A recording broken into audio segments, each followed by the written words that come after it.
Poštovani publikume, a sad filmske novosti. Ednoki se duboko izvinjava.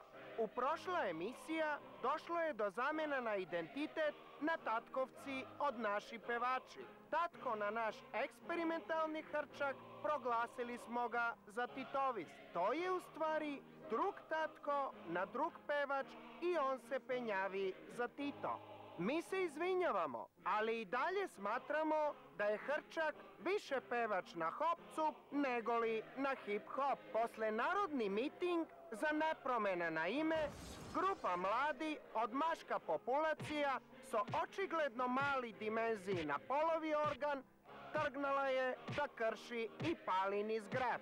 Za razlika od njih, pogolema grupa mladi od maška populacija otišli su kod svojih devojki da vodat ljubov.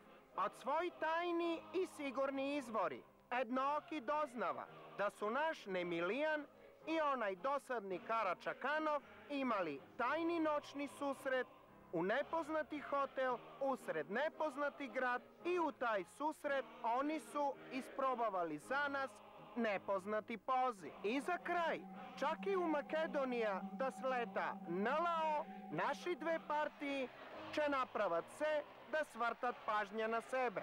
Narod s ovakvi političari ne treba da strahuva za svoja budućnost. Budućnost će bide i dalje humoristična. Nad Makedonija se rađeše novo sonce na slobodata.